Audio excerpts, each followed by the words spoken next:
It's business as usual inside this Hyde Park car wash. But for one family, life will never be the same because of what took place just outside these gates. On January 25th, 21-year-old South Central resident Gerrik Thomas was gunned down in what police are describing as a random shooting. For the first time, Thomas's mother is speaking out.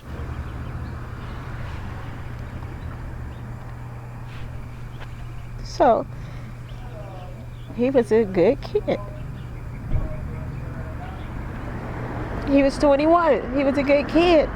He didn't game any. Family members say Thomas had just bought a soda at a nearby market and was walking on his way to his grandmother's house when, all of a sudden, two men at this intersection, 54th and 9th Avenue in Hyde Park, ambushed Thomas, shooting him and killing him instantly.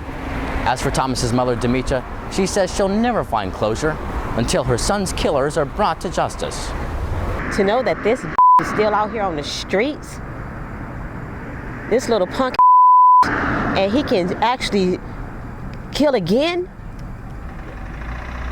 No, I'm not okay with that. Thomas's family fears witnesses may not come forward because many in this community do not trust the police. The LAPD, on the other hand, says trust between South LA community members and police officers has never been better.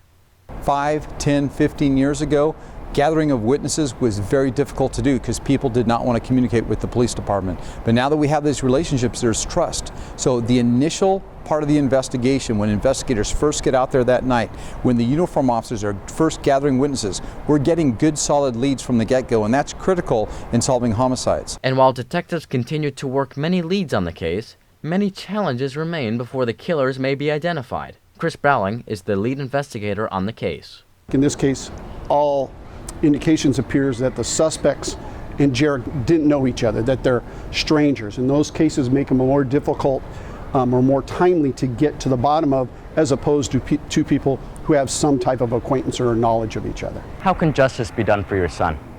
I'm never going to have peace. I'm never going to feel justice. A grim reminder of how truly precious life can be. Eytan Wallace, South Central Los Angeles.